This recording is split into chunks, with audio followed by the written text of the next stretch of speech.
Samajwadi party हो या कांग्रेस, इन दोनों का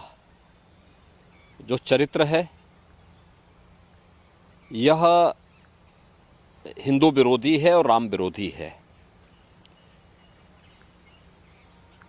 जाकी रही भावना जैसी,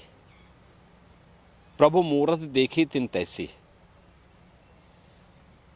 ये राम भक्तों पर गोली चलाने वाले लोग हैं,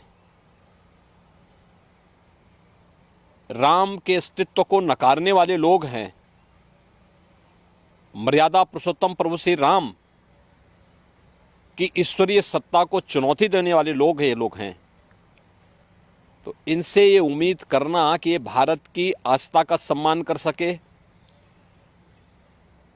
भारत के राष्ट्र नायकों का सम्मान कर सकें, आज़ादी के आंदोलन में जिन क्रांतिकारियों ने, महान स्वतंत्रता संग्राम सेनानियों ने अपना योगदान दिया था, उनके प्रति श्रद्धा का भाव रख सके, ये अपने आप में एक, इन लोगों से उम्मीद करना ही अपने आप में बेईमानी है। रामगोपाल यादव का जो बयान है, ये समाजवादी पार्टी और कांग्रेस के साथ साथ इंडी गठबंधन की वास्तविकता को प्रदर्शित करता है और ये दिखाता है कि न केवल वोट बैंक के लिए ये लोग भारत की आस्था के साथ खिलवाड़ कर रहे हैं, बल्कि प्रभु श्री राम की ईश्वरीय सत्ता को चुनौती देने का काम कर रहे हैं। और इतिहास गवाह है, जिसने भी ईश्वरीय सत्ता को चुनौती दी है उसकी दुर्गति हुई है। सर, प्रधानमंत्री जी ने भी एक इंटरव्यू में कहा है कि विपक्ष द्वारा राम मंदिर के फैसले को बदलने की मंशा एक खतरनाक इशू है। देखो, ये लोग तो हमेशा से ही अयोध्या में से राम मंदिर का विरोध करते रहे हैं।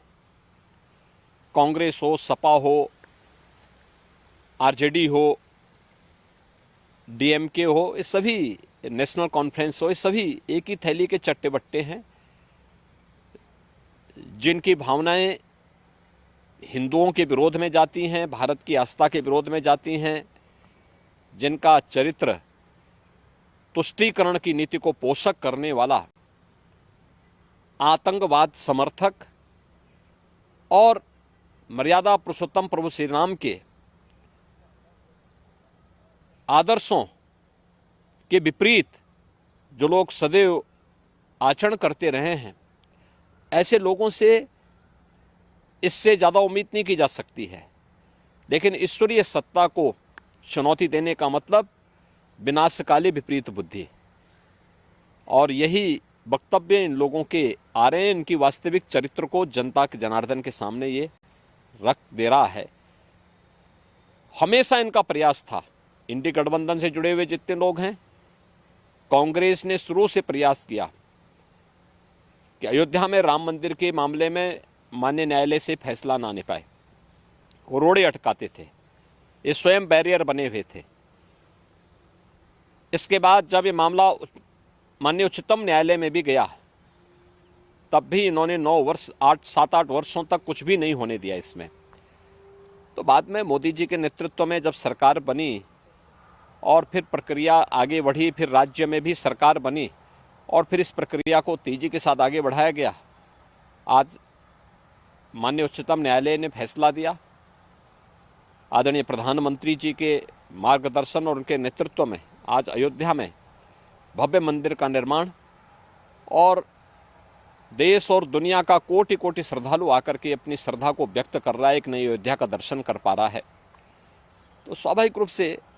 कांग्रेस, सपा या इंडी गठबंधन से जुड़े हुए लोगों का, जिनका चरित्र ही राम विरोधी है, भारत विरोधी है, आतंकवाद समर्थक है, रामद्रोहियों के साथ लोग खड़े हुए हैं, इनसे इससे ज़्यादा उम्मीद नहीं करनी चाहिए। कितनी मंशा इनकी खतरनाक रही होती अगर कहीं सत्ता में आ जाते, जिसका देखो, प्रधानमंत्री ये लोग आज भी जो रामगोपाल यादव कह रहे हैं, अयोध्या में श्री राम मंदिर के लिए इस सनातन आस्था के साथ खिलवाड़ है, कोटि कोटि राम भक्तों का अपमान है, और जिन लोगों ने अपना पूरा जीवन राम मंदिर के लिए समर्पित किया है,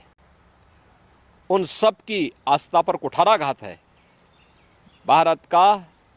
समाज इसको कतई स्वीकार नहीं कर सकता। सर कह सकते हैं इतना दूर दूर से वहाँ पर लाखों लोग आ रहे हैं, रोज वहाँ दर्शन कर रहे हैं, भगवान राम के दर्शन के लिए देश से विदेश से लोग आ रहे हैं, उसमें इस तरीके का बयान देना हिंदुओं देखो, ये चिढ़ाने वाला है। ये केवल तुष्टीकरण की नीति पर चल करके अपने वोट बैंक को बचाए रखने की कवायद उनके द्वारा की जा रही है और इनकी वास्तविकता इस प्रकार के बयानों से साफ आ रही है।